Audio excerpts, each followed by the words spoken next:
So is Wish the magical return to form for Disney? Let's talk about it, guys. Wish follows young Asha, who makes a wish so powerful that it's answered by a cosmic force, a little ball of boundless energy called Star. With Star's help, Asha must save her kingdom from King Magnifico and prove that when the will of one courageous human connects with the magic of the stars, wondrous things can happen.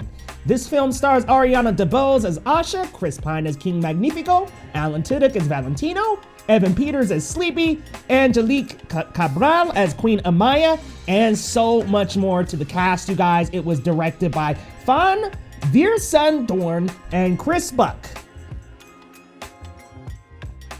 I really liked the main character Asha, and I liked Magnifico.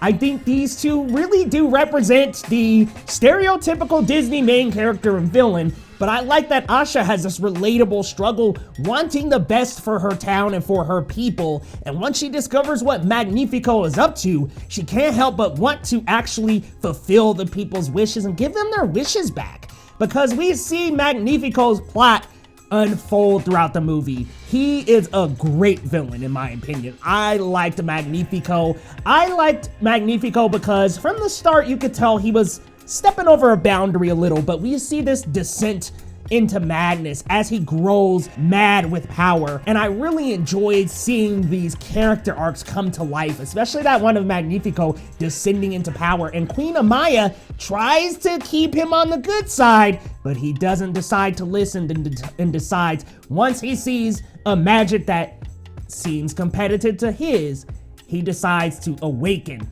an evil that should never be awakened. So I really liked the descent into madness and seeing Asha's journey of trying to expose this man who is praised by the kingdom. That kingdom versus totalitarian ruler. I really liked that theme and that edge in this. Ariana DeBose and Chris Pine are really good together. I enjoyed the two of them. Their voice acting was fantastic.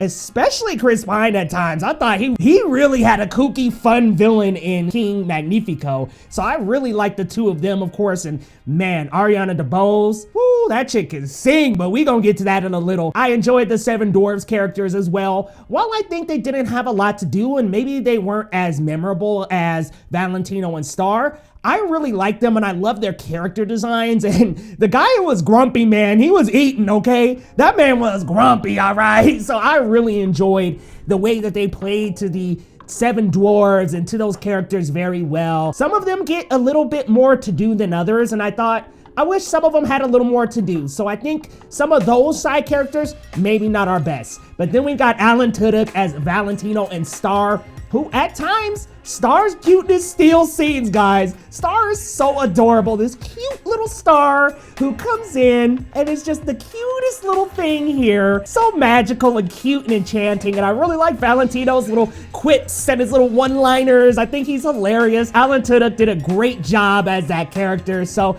I really like the characters in this movie. Queen Amaya, listen, y'all, Queen Amaya looks good. That's all I'm gonna say about Queen Amaya. But I do like that she becomes more aware of who Magnifico even is throughout the film. So we even have some arcs for her as well. So I really like that. Asha's mom and her grandfather, I believe, they're very hilarious as well. And I like that we start the journey rooted in the grandfather wanting his wish granted. And then we learn that Magnifico is holding on to these wishes, sometimes not granting them. So I like that about the film. I really like the characters a lot.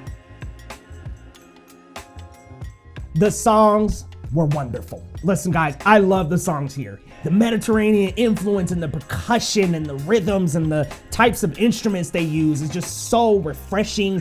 Feels new for Disney, so I loved it. Welcome to Rosas reminds me a lot of Family Madrigal in the way that it introduces the settings in the movie, and I think it does a wonderful job of bringing us into the world of Rosas, the kingdom of Rosas, who is filled with inhabitants that think their wish is going to be fulfilled by this king. So I think that the music introduces us in a magical way, and then when they figure out who the king is, woo, I love that song, y'all. Knowing what I know now is actually probably in my Disney top 10. If I know I'm getting extreme here, but I love the rhythms, the percussion. The rhythms actually kind of remind me a little bit slightly, and maybe this is a reference or maybe I'm just hearing this, but it reminds me a little bit of Be Prepared from The Lion King. Some of those rhythms and instruments in this song, but it's more of a battle song. And it also reminds me a little bit of Make a Man Out of You, Girl We're Fighting For. I think that it just incorporates several different Disney songs into the elements, and it makes a great battle cry that I really enjoyed, guys. Like I said, top 10 Disney songs for me. I know I'm going extreme, but hey, there's my hot take of the review. But I love how Welcome to Rosas introduces us to the environment and the setting. And speaking of settings, the animation in Wish is stunning at times, but then at times I feel like it could use a little bit more.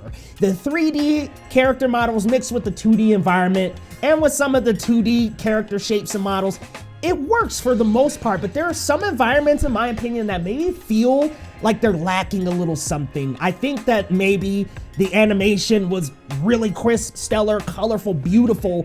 Don't get me wrong, it looked great, but I think maybe some of the environments just needed a little bit more. And while I think that the colors were so colorful and pretty and beautiful, you've got these greens and these purples in the palette that look wonderful, blues and things like that, I just think the animation sometimes was a little lacking. So that might be one bad thing about the movie, and some of the side characters not getting enough to do.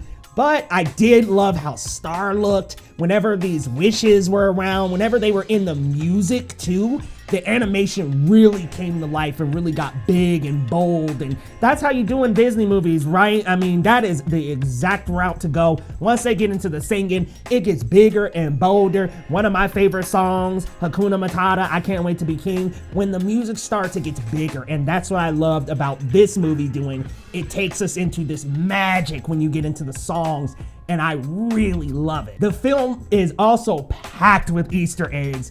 Disney aficionados, including myself, will be able to pick apart Easter eggs from Frozen, Zootopia, the Disney Renaissance Library, guys. Almost everywhere you look and turn, there's some kind of reference you can pick apart. Of course, the Seven Dwarves, before we even watch the movie, you see that Easter egg there already. But there are so many Easter eggs and yummy little things to munch on while you're watching the movie. And once you see those Easter eggs and you see those bonuses, man, every time I saw one, I was just like, ah, yes, awesome, okay, cool.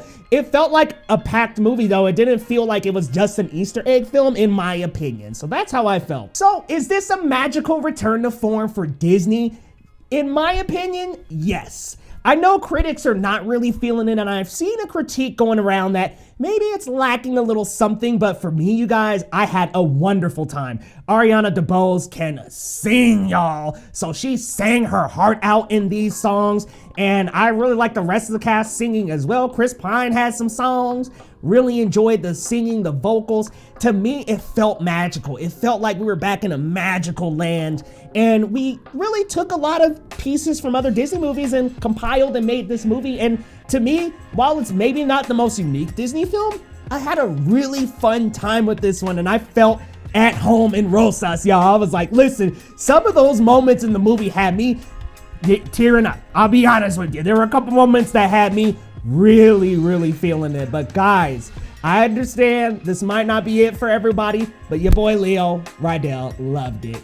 Let me know your thoughts down in the comments, and hey, if I had to give a rating to Wish, you know what? I know this is gonna sound crazy. I'm going with a 9 out of 10. This is in my top 10. Loved this movie, had a blast with Wish. You'll have to let me know, guys, when you end up seeing it, what you think of the film. Does it lack something unique? Does it lack something? For me, the only big negatives were that the side characters sometimes just didn't have a lot to do and weren't as memorable. And sometimes the animation environments just were not full and as interesting as they could have been. But for the most part, I had a great time in Rosas, y'all. Let me know your thoughts down in the comments. And hey, if you're new to Geekly Goods, hit that subscribe button and we'll see you next time on Geekly Goods.